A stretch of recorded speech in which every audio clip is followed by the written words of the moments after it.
Hello everyone. আজি এই ভিডিঅ'ত আমি ক্লাছ 9ৰ সোশিয়েল সায়েন্সৰ যি ভূগোল আছে ভূগোলৰ প্ৰথম যি চেপ্টাৰ সেই প্ৰথম চেপ্টাৰৰ ভূপৃষ্ঠৰ পৰিৱৰ্তন সেই সম্বন্ধীয় পাঠটোৰ কিছুমান MCQ কৰিম। প্ৰথম কোৱেশ্চনটো হৈছে পৃথিৱীৰ উপৰিভাগ কিহেৰে গঠিত?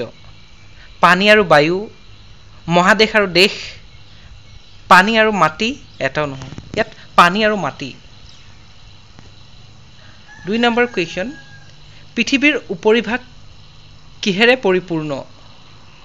এইটো দেশ আৰু মহাদেশ, পানী আৰু বতাহ, পানী আৰু মাটি, মহাদেশ আৰু মহাসাগৰ। ইয়াত মহাদেশ আৰু মহাসাগৰ হ'ব।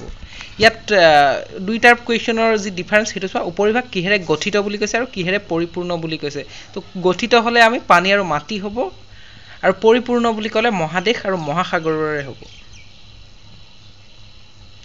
পৃথিৱীৰ উপৰিভাগ কিমান শতাংশ পানীৰে আগুৰা? 71%, 29%, 99%, 100%। তো আমি পানীৰ ভাগ জানো যে ইয়াত 71% পানী। পৃথিৱীৰ খোলাটো কিহেৰে গঠিত? পানী, মাটি, ফলক, বায়ু। তো ইয়াৰ খোলাটোৰ কথা কৈছে, খোলাটোৰ কথা হৈছে আমাৰ ফলকেৰে গঠিত খোলাটো। ভূপৃষ্ঠৰ বাহ্যিক কাৰকবোৰ মূলতঃ ক'ৰ পৰা ক্ৰিয়া কৰে? ওপৰৰ পৰা, বাহিৰৰ পৰা, ভিতৰৰ পৰা, মাজৰ পৰা। তো ইয়াত আমাৰ বাহিৰৰ পৰা ক্ৰিয়া হ'ব, ইয়াত বাহিৰৰ পৰা কৰে। নিম্নলিখিত কোনটো বাহ্যিক কাৰক? বৰষুণ, ভূমিকম্প, সাগৰ, নদী। তো ইয়াত বৰষুণ হয়। হিম যুগত পৃথিৱীৰ উপৰিভাগ কিহেৰে ঢাকি ৰাখিছিল? শিল, ডাৱৰ, তুষাৰ, এটাও নহয়, ইয়াত তুষাৰ হয়।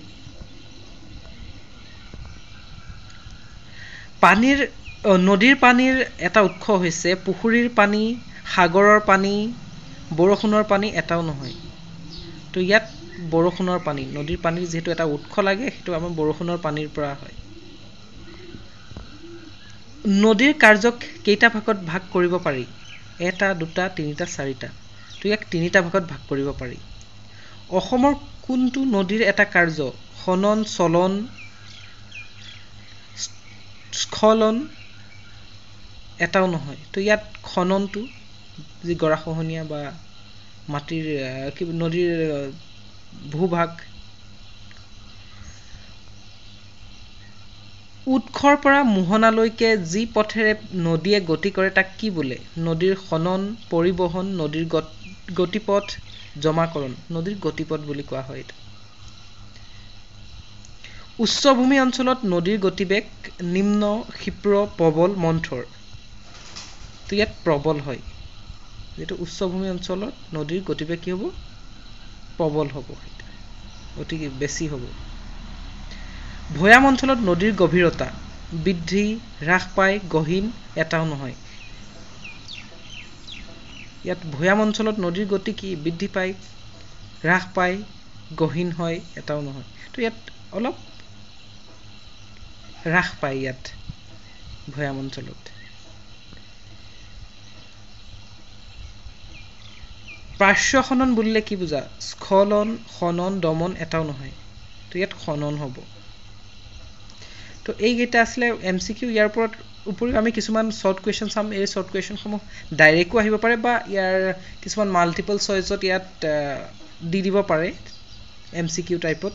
তো আমি এইবিলাকো চাম। পৃথিৱীৰ উপৰিভাগত কিমান শতাংশ মাটি আছে? 29%। হিমযুগ কেতিয়া আছিল বুলি কোৱা হৈছে? আজিৰ পৰা 2 নিযুত বছৰ পূৰ্বে। ভূপৃষ্ঠৰ এটা আভ্যন্তৰীণ কাৰক হ'ল আগ্নেয়গিৰিৰ উদগীৰণ। বাহ্যিক কাৰক বুলিলে কি বুজা? ভূপৃষ্ঠৰ বাহিৰৰ পৰা হোৱা পৰিৱৰ্তনক বুজায়। এটা বাহ্যিক কাৰক উদাহৰণ দিয়া। বৰষুণ। অৱবাহিকা কাক বোলে?